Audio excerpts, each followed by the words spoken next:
My blood turned to ice when I saw the man who destroyed my life 7 years ago standing at my daughter's engagement party, charming everyone with that same devastating smile that had fooled me when I was a grieving widow. I dropped my champagne glass, and it shattered across the marble floor with a sound like my breaking heart. Every guest turned to stare, but I couldn't move, couldn't breathe, couldn't do anything but stare at the ghost from my recent past. If you're watching this, subscribe and let me know where you're watching from. I'm Margaret Hartwell, but everyone calls me Maggie. And at 65, I thought I'd learned to spot predators who prey on vulnerable women. I was wrong. Standing there in my daughter Sarah's pristine living room, surrounded by the elite of Chicago society, I realized the nightmare I'd escaped 7 years ago had just walked back into my life wearing an expensive suit and calling himself Michael Sterling. Sarah rushed over, her wedding dress fitting appointment forgotten in her concern. "Mom, are you okay? You look like you've seen a ghost." Ghost was exactly right. Michael Reynolds, the man who'd nearly destroyed me in 2018, was now my daughter's fiancé. The same piercing blue eyes, the same charming smile, the same calculated way of working a room. At 50, he still had that dangerous appeal that made women forget to be careful. "I'm fine, sweetheart," I lied, my voice barely steady, just clumsy. But I wasn't fine. My mind was racing back to Chicago, 2018, when I was 58 and barely 6 months into widowhood. Robert had died suddenly of a heart attack, leaving me lost and drowning in grief. I'd met Mike Reynolds at a coffee shop near the Grief Counseling Center. He was 42, charming, attentive, with just enough vulnerability to make me feel needed again. For 10 months, he made me feel beautiful, desired, alive again after the numbness of loss. Right up until I discovered he'd been slowly draining the life insurance money Robert had left me. "Mom, let me introduce you properly," Sarah said, her face glowing with happiness. "Michael, this is my mother, Margaret Hartwell." Michael stepped forward, and I watched his face carefully. For just a split second, I saw recognition flicker in those blue eyes. Then it was gone, replaced by the perfect mask of a man meeting his future mother-in-law for the first time. "Mrs. Hartwell," he said, extending his hand with a warm smile. "I've heard so much about you. Sarah talks about you constantly." I forced myself to shake his hand, even as my skin crawled at the contact. "How lovely. And what business are you in, Mr. Sterling?" "Investment consulting," he replied smoothly. "I help people make smart decisions with their money." The irony was so thick I nearly choked on it. Of course he was still in the business of separating people from their money. Some things never changed. "How did you two meet?" I asked, my voice artificially bright. Sarah beamed. "At the gym!"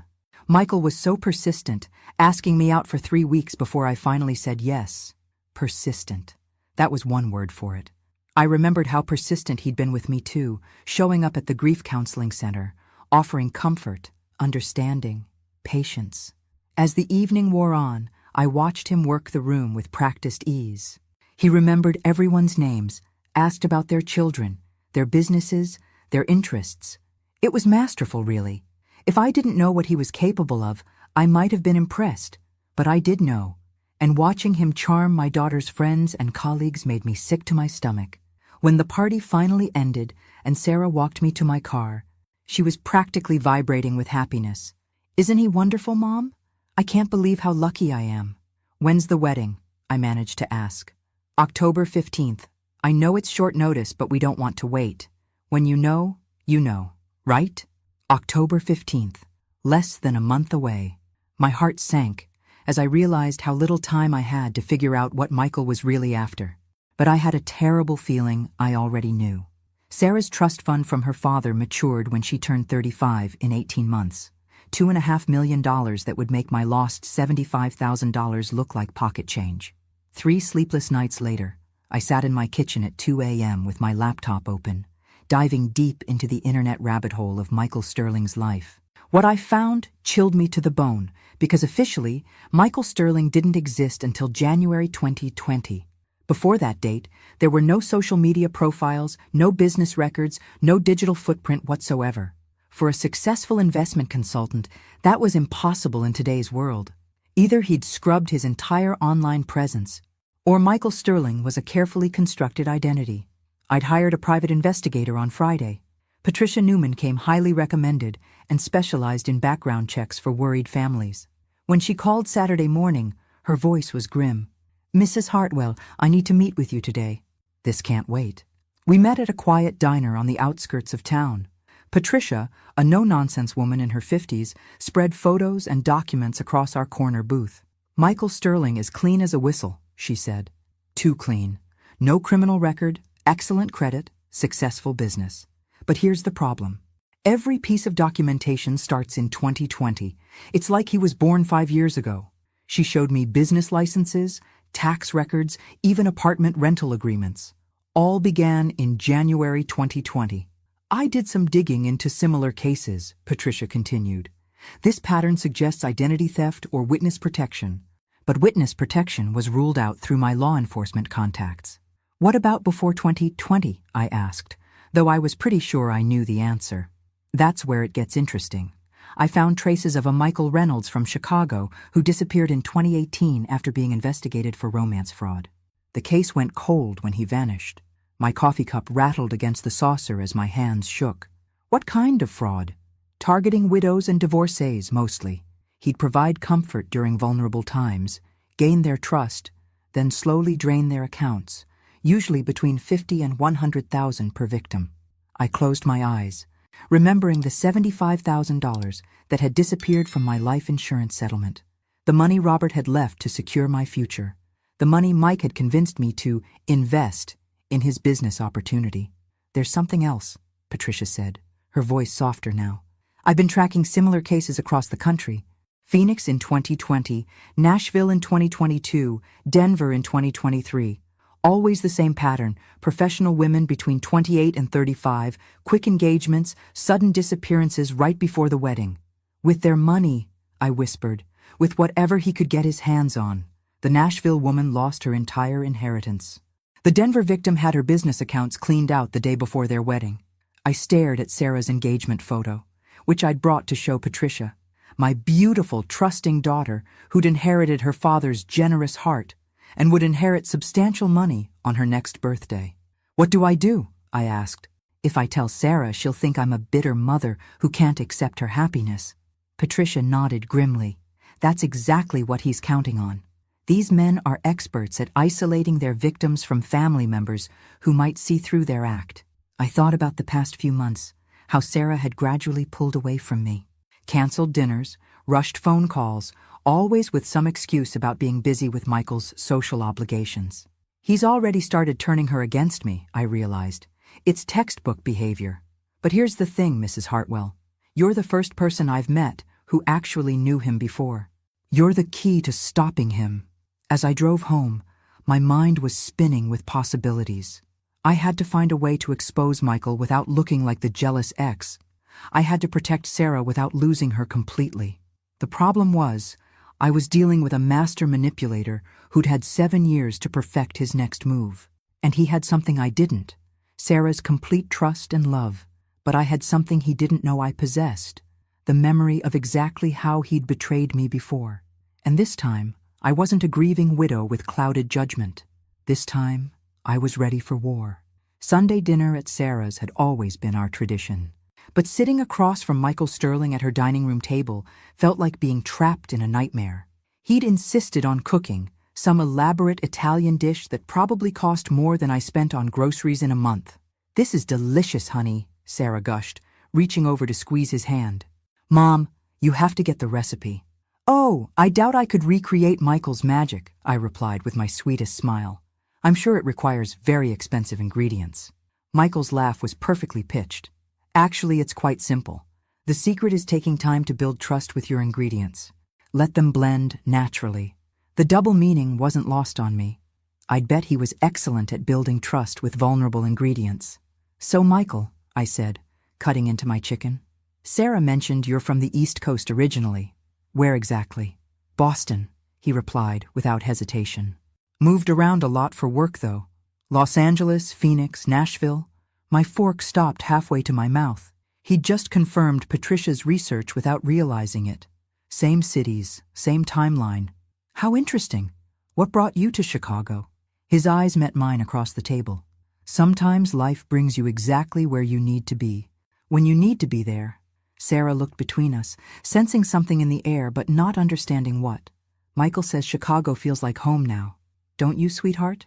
Especially since I met you, he said, bringing her hand to his lips. And now, meeting your wonderful mother. I wanted to throw my wine glass at his lying face. Instead, I smiled and asked, "What about family? Will any of your relatives be coming to the wedding?" Unfortunately, no. I'm pretty much on my own in the world. Parents died when I was young. No siblings. His voice carried just the right note of practiced sadness. It was a different story than he'd told me 7 years ago, when his parents were supposedly alive but estranged. Some lies evolved with practice. After dinner, Sarah excused herself to take a work call, leaving me alone with Michael for the first time. The mask slipped just slightly. "You know," he said, leaning back in his chair with a wine glass, "Sarah's told me so much about her childhood. Growing up with just you after her father died must have been challenging." "We managed just fine," I replied carefully. "I'm sure you did. She mentioned her trust fund, how it matures next year when she turns 35. There it was. The real reason he was here. Sarah's trust fund worth over $2 million, accessible in just 18 months. Sarah's very fortunate," I said neutrally. "She is indeed, and so trusting. Sometimes I worry about that. The world is full of people who might take advantage of someone with such a generous heart." The sheer audacity of it took my breath away. He was actually warning me about people like himself while planning to rob my daughter blind. "Yes," I agreed. "I worry about that too." Our eyes met across the table, and for a moment, the pretense fell away completely. He was testing me, seeing if I remembered him, and I was letting him know that I did. "I'd hate for anyone to come between Sarah and her happiness," he said quietly. "She's been through enough disappointment in relationships." The threat was subtle, but clear. If I tried to expose him, he'd paint me as the bitter mother who couldn't accept her daughter's happiness. Sarah's voice drifted from the living room as she wrapped up her call. Michael's charming smile returned instantly. "I'm so glad we had this chance to talk, Margaret. I have a feeling we're going to get along wonderfully." When Sarah returned, she found us looking like the picture of familial harmony. "Are you two bonding?" she asked hopefully. "Absolutely," Michael said warmly. "I was just telling your mother how much I'm looking forward to officially becoming part of the family." As I drove home that night, my hands were shaking so badly I had to pull over twice. Michael Reynolds wasn't just back in my life. He was about to destroy the person I loved most in the world. And this time, he wasn't going to disappear with $75,000. This time, he was going for everything. Monday morning brought the phone call I'd been dreading. Sarah's voice was strained, different somehow. "Mom, we need to talk." She arrived at my house an hour later, but instead of coming inside for coffee like she usually did, she stayed standing in my doorway with her arms crossed. "Michael told me about your conversation yesterday," she said without preamble. My heart sank. "What conversation would that be?" "Don't play dumb, Mom. The way you interrogated him at dinner, asking all those invasive questions about his family, his past. He said you seemed almost suspicious of him." I kept my voice level. "I was just getting to know him better. Isn't that what mothers do?" "Not like that. You were practically giving him the 3rd degree." Sarah's eyes flashed with anger I'd rarely seen directed at me, and then making comments about expensive ingredients and where he's from. "What is wrong with you?" This was exactly what Michael had been setting up, driving a wedge between us so that anything I said would sound like jealousy or interference. "Sarah, honey, I'm just concerned because everything is moving so fast." "Here we go," she interrupted. "I knew you'd say that. You can't stand that I'm happy, can you? That's not true, and you know it." "Do I? Because ever since I started dating Michael, you've been acting strange. First questioning his job, then his background, now his intentions." I stared at my daughter, this beautiful, successful attorney I'd raised on my own after Robert died, and realized Michael had been working on her for months, planting seeds of doubt about my motives, making her question my love for her. "Sarah, I love you more than anything in this world. Every decision I've ever made has been about protecting you and supporting you. Then why can't you just be happy for me?" Her voice broke a little. "I've finally found someone who loves me completely, who wants to build a life with me, And instead of celebrating, you're trying to sabotage it. I'm not trying to sabotage anything. I just think you should slow down. That's exactly what Michael said you'd say. She shook her head. He warned me you might have trouble letting go, that some mothers struggle when their daughters find real love. The manipulation was brilliant, really. Michael had positioned himself as the understanding boyfriend who could predict my jealous mother behavior, making Sarah feel protective of him and suspicious of me. What else did Michael say? I asked quietly. Sarah hesitated, then seemed to make a decision. He said maybe we should take some space from family drama until after the wedding. Let things calm down. Space? I think it would be better if you didn't come to the wedding. Mom. The words hit me like a physical blow. My own daughter, uninviting me to her wedding because a con man had convinced her I was the problem. Sarah, please. Let's talk about this rationally. There's nothing to talk about. I've made up my mind. She turned to leave, then looked back with tears in her eyes.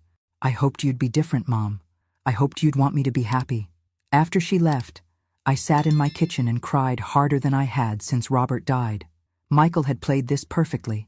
He'd isolated Sarah from the one person who could expose him, and he'd done it by making her believe she was protecting their love from my interference. But as the tears dried, something else took their place. Anger. Pure, white-hot rage at the man who'd stolen from me once and was now stealing my daughter. I picked up my phone and called Patricia Newman. He made his first mistake, I told her. He's trying to keep me away from the wedding. That tells me he's planning something big, something that requires me not to be there. What do you want to do? I stared out my window at the maple tree Robert had planted when Sarah was born. 32 years of watching over this family, and I wasn't about to stop now.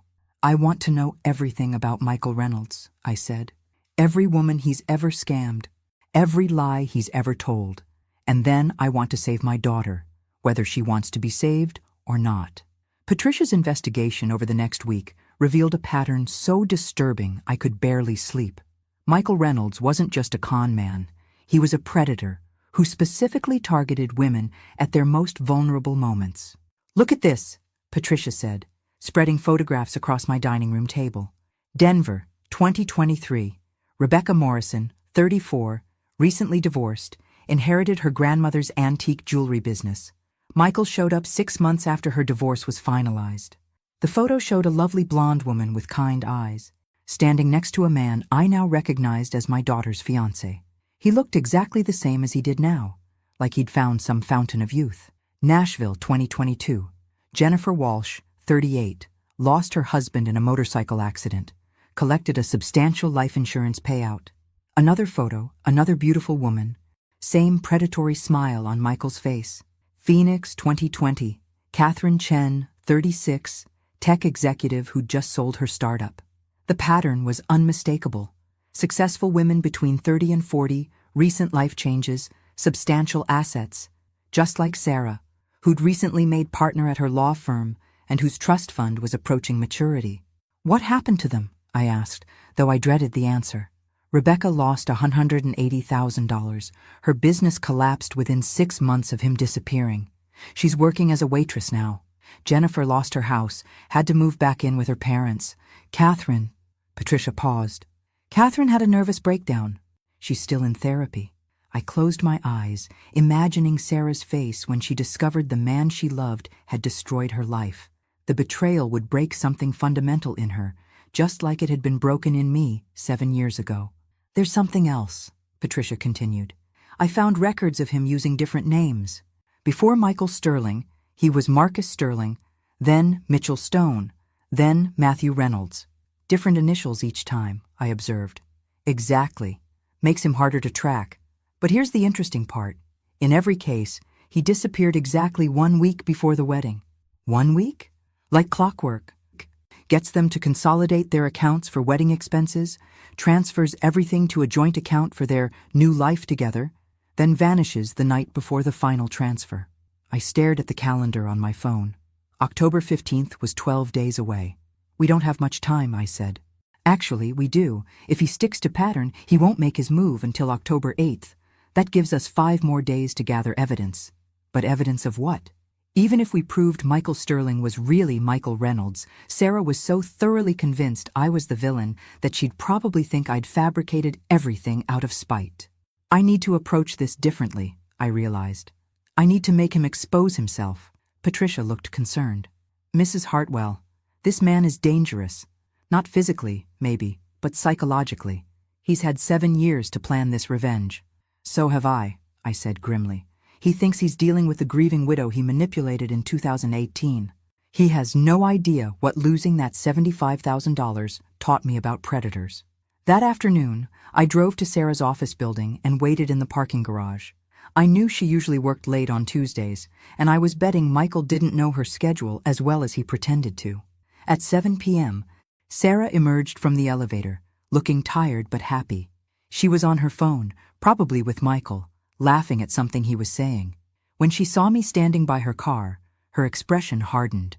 "Mom, what are you doing here?" "I wanted to apologize," I said simply. "You were right. I was being overprotective and unfair to Michael." Sarah's anger wavered, replaced by cautious hope. "You were? I was scared of losing you," I continued, letting genuine emotion into my voice. "But watching you these past few months, seeing how happy he makes you, I realized I was being selfish. Mom, I called Michael this afternoon," I lied smoothly. "I invited him to lunch tomorrow so I could apologize properly.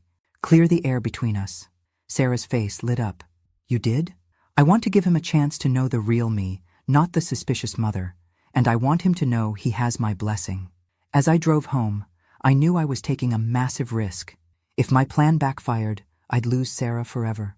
But if I did nothing, Michael would destroy her life and disappear, leaving me to pick up the pieces of my broken daughter. Either way, tomorrow's lunch with Michael Reynolds was going to be very interesting. I chose the restaurant carefully, upscale enough that Michael would feel comfortable, quiet enough that our conversation wouldn't be overheard, but public enough that he couldn't lose his temper completely. When he arrived, 5 minutes late, I was already seated at a corner table with my back to the wall. "Margaret," he said with that practiced charm, kissing my cheek like we were old friends. "Thank you for reaching out. Sarah was so happy when I told her about your call. I owe you an apology," I began, playing the contrite mother perfectly. "I realize I came across as hostile Sunday night. It wasn't fair to you." Michael settled into his chair, studying me with those calculating blue eyes. "I understand completely. Sarah is lucky to have a mother who cares so much about her welfare. She is my whole world," I said truthfully. "After her father died, she became everything to me. Maybe too much. Loss can make us protective," he agreed. "But Sarah is a grown woman, capable of making her own decisions about love." The waiter came and went, leaving us with wine and small talk about the weather. I waited until Michael seemed relaxed before I made my first move. "Can I ask you something personal?" I said, leaning forward conspiratorially. "Of course. Have you ever been in love before?"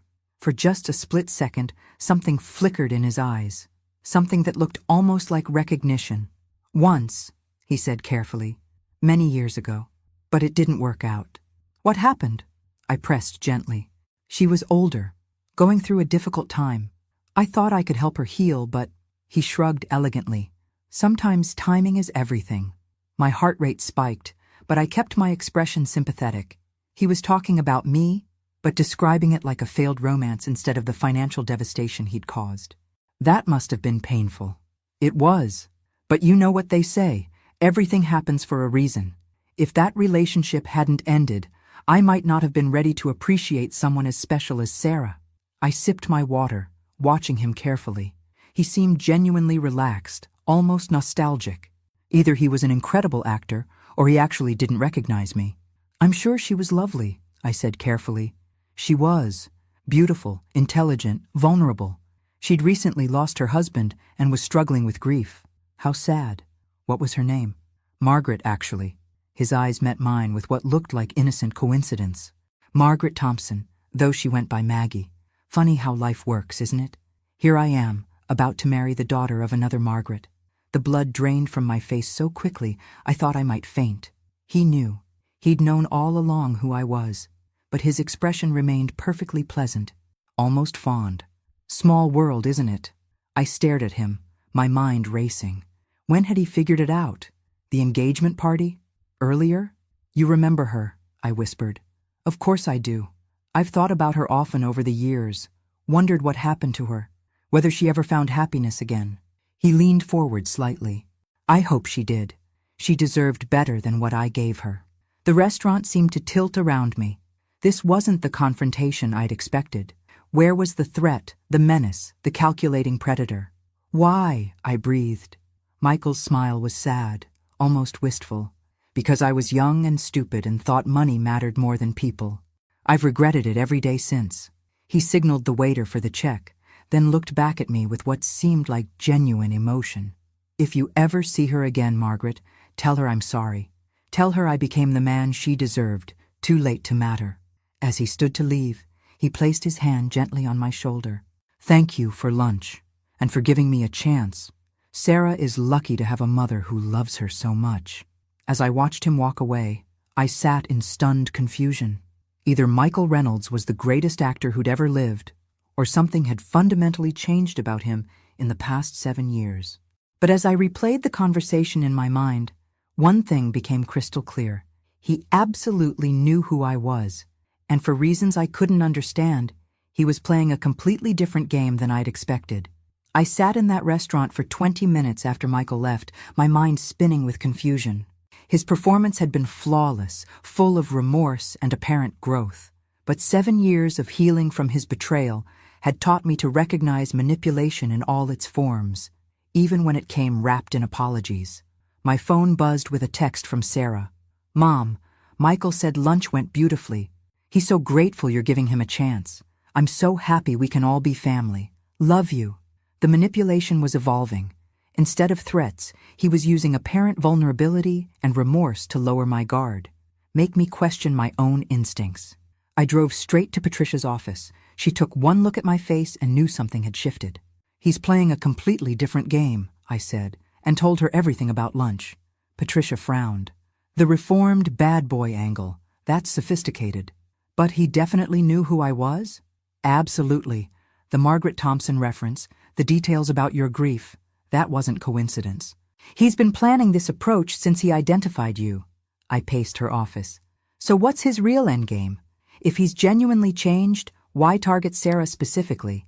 Because he hasn't changed, Maggie. Men like this don't develop consciences. They develop better strategies. Patricia pulled out a new file. I've been digging deeper into his recent years. Want to know what's interesting?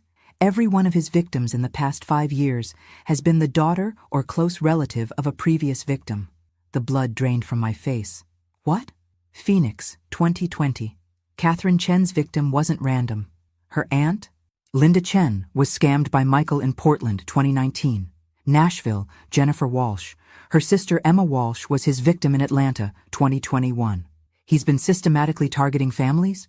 It's not about money anymore, Maggie. It's about power, about proving he can destroy entire family lines. I sank into a chair, the full scope of his revenge becoming clear. And Sarah is just the latest branch on my family tree. There's more. I found records of him researching your life extensively. He knows about Sarah's law practice, her trust fund, her friends, her habits. This isn't opportunistic. It's surgical. Patricia spread out more documents. He's been in Chicago for 8 months, but he waited 6 months to accidentally meet Sarah at the gym. That's planning, not coincidence.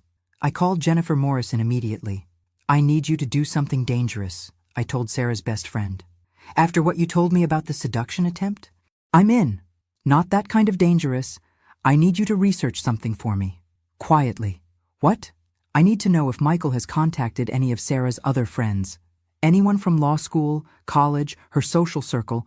I think he's been mapping her entire life. Jennifer was quiet for a moment. Actually, that's weird you mention it. Last month, Sarah mentioned that 2 of her college friends had been contacted by some investment guy asking about her. She thought it was strange but didn't think much of it.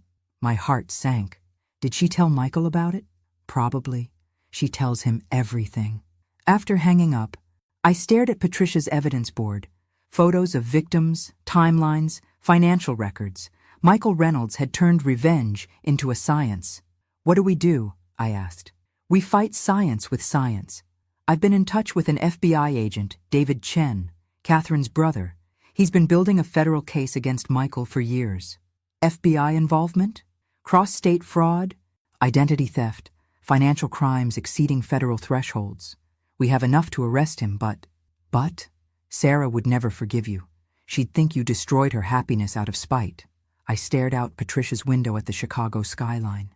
Then we need to make him expose himself in a way she can't deny. How? I turned back to her, my mind made up. We give him exactly what he wants.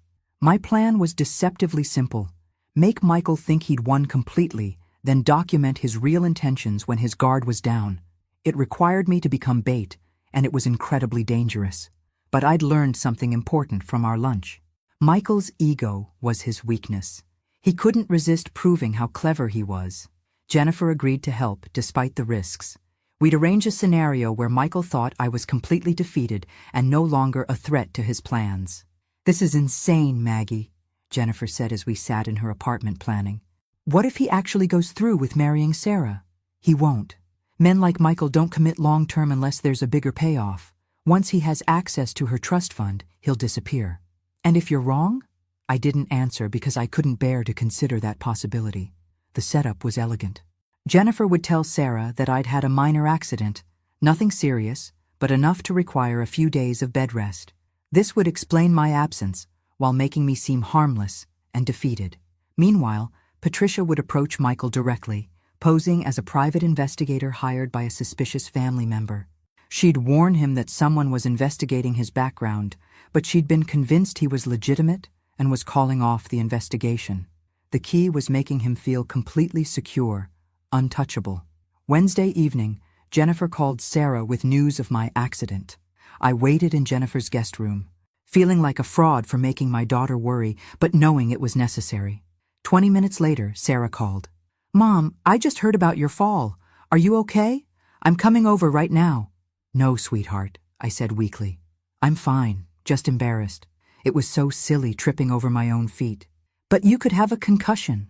Or, the doctor says, I just need rest. Maybe this is a sign that I should stop interfering in your happiness and focus on taking care of myself." The words tasted like poison, but they had their intended effect. "Oh, Mom," Sarah's voice softened.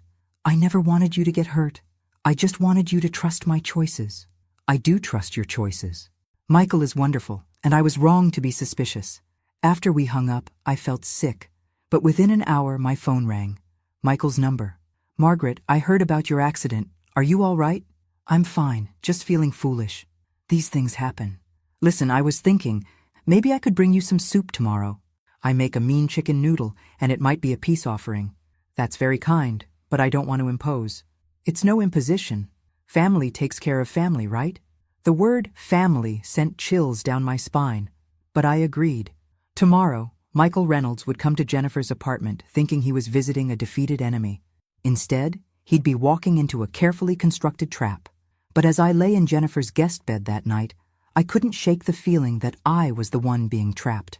Michael arrived Thursday afternoon, carrying homemade soup and wearing his most charming smile. I was positioned in Jennifer's living room, looking appropriately fragile in my robe and slippers. "You didn't have to do this," I said as he set up the soup in Jennifer's kitchen. "Nonsense. I want us to have a good relationship, Margaret. Sarah's happiness depends on it." He served the soup with theatrical care, then sat across from me with obvious concern. "You know, I've been thinking about our conversation yesterday." "Oh?" "About second chances, about growth. I realized I never properly explained why I'm so grateful Sarah found me. This was it. The moment he'd reveal his real motivations, thinking I was too defeated to be a threat. I spent a lot of years making mistakes," he continued. "Hurting people I cared about. Women like your namesake, Maggie Thompson. You mentioned her. I did something terrible to her. Took advantage when she was vulnerable, stole money she couldn't afford to lose."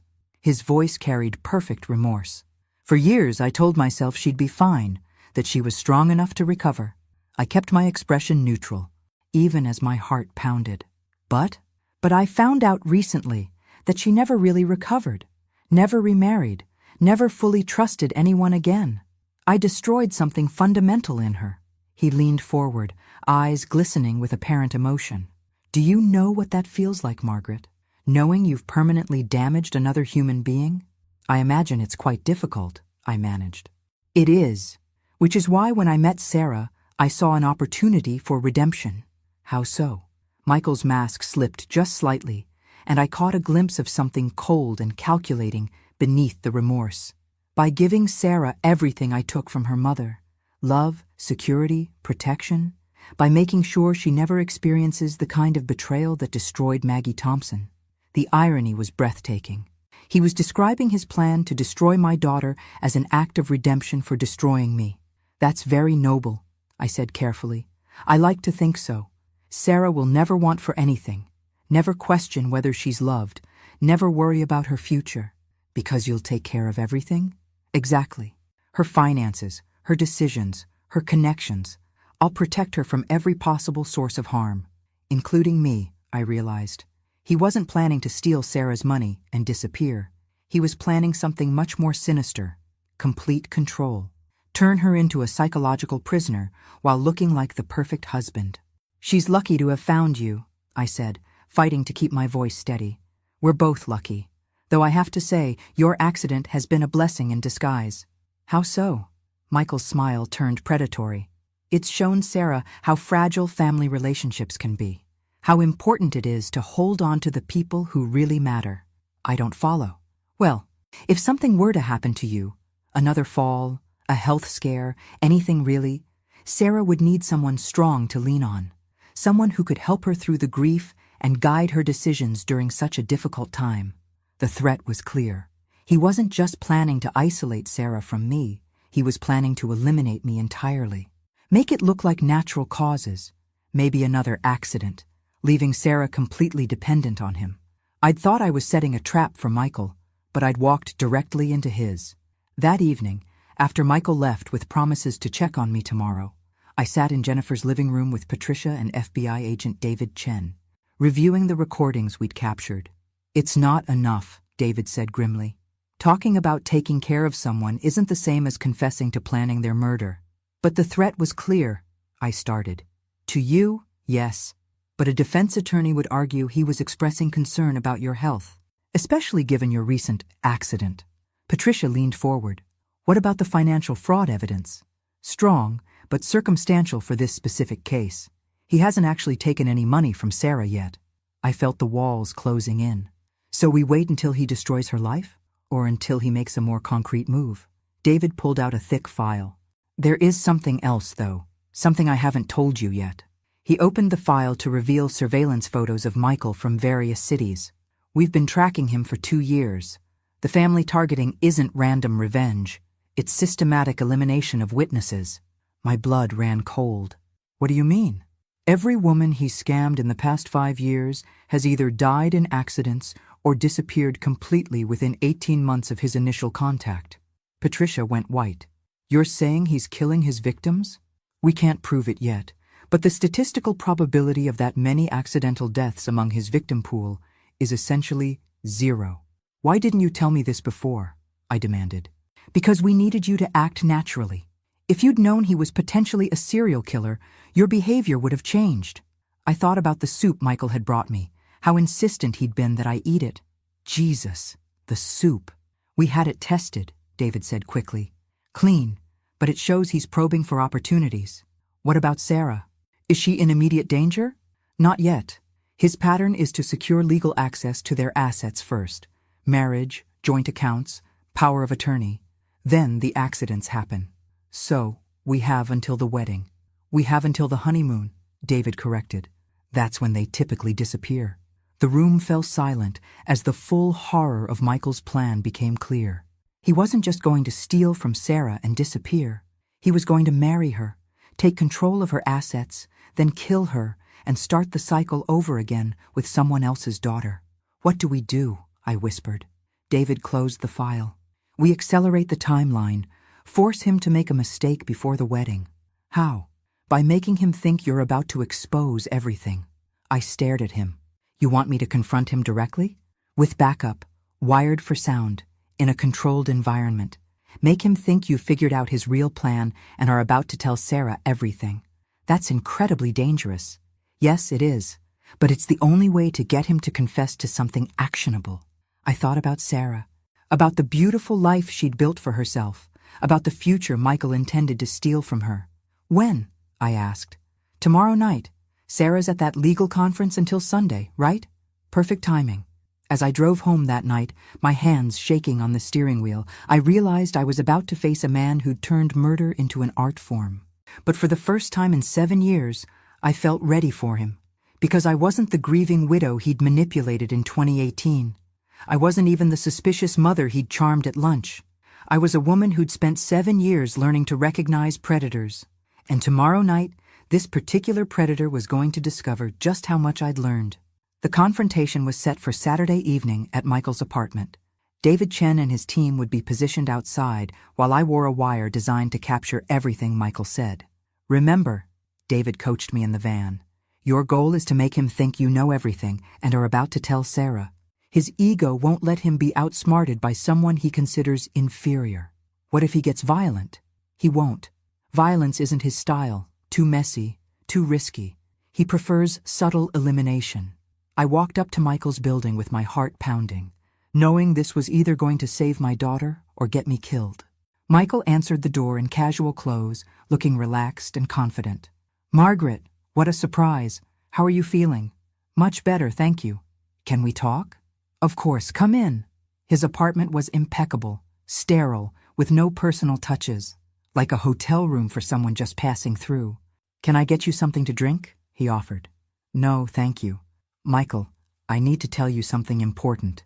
His expression shifted slightly, becoming more alert. What's that? I know who you really are. For just a moment, his mask slipped completely. The charming facade disappeared, replaced by something cold and calculating. Then it snapped back into place. I'm not sure what you mean. 7 years ago, you were Michael Reynolds. You stole $75,000 from me and disappeared. Margaret, I think you might be confused. Catherine Chen, Jennifer Walsh, Rebecca Morrison. Should I continue? His stillness was complete now, like a predator deciding whether to flee or attack. Those are just names to me. They were names to the FBI too, until they started connecting the dots. Did you know Catherine's brother is a federal agent? He's been building a case against you for years.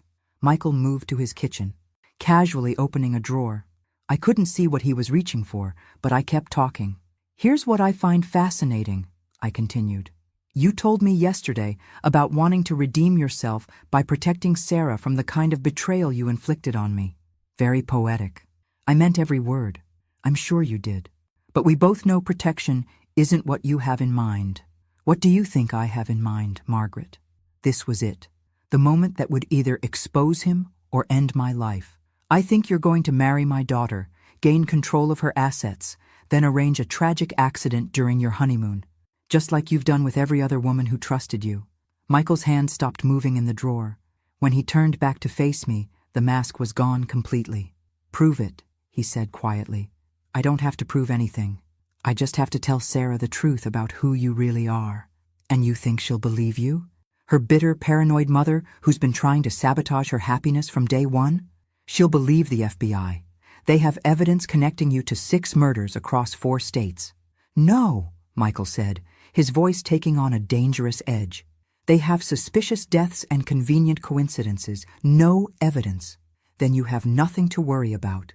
Do you? He studied me for a long moment, then smiled that devastating smile that had fooled so many women. You know what the beautiful thing is, Margaret. Even if you tell Sarah everything, even if she believes you, it won't matter. Why not? Because she's already signed the paperwork transferring her trust fund to a joint account. As her fiancé, I have legal access to everything. My blood ran cold. What paperwork? The premarital financial planning documents. She was so touched that I wanted to ensure our financial security together. His smile widened. $2.7 million. Accessible Monday morning. She would never. She would. And she did. Because she loves me completely and trusts me with her future. The FBI team chose that moment to burst through the door. Michael barely flinched as they surrounded him, weapons drawn. Michael Reynolds, you're under arrest for fraud, identity theft, and conspiracy to commit murder. As they cuffed him, Michael looked back at me one last time. You were too late, Maggie. By the time Sarah discovers what I've taken, I'll be untouchable. But he was wrong.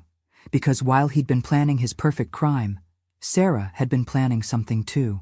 "Actually," came a voice from the doorway, "you were the one who was too late." Sarah stepped into the apartment, flanked by 2 more FBI agents. Her face was cold with fury, but her voice was steady. "I never signed any financial documents, Michael.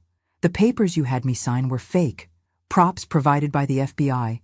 My trust fund is exactly where it's always been." Michael's confidence cracked completely. "That's impossible."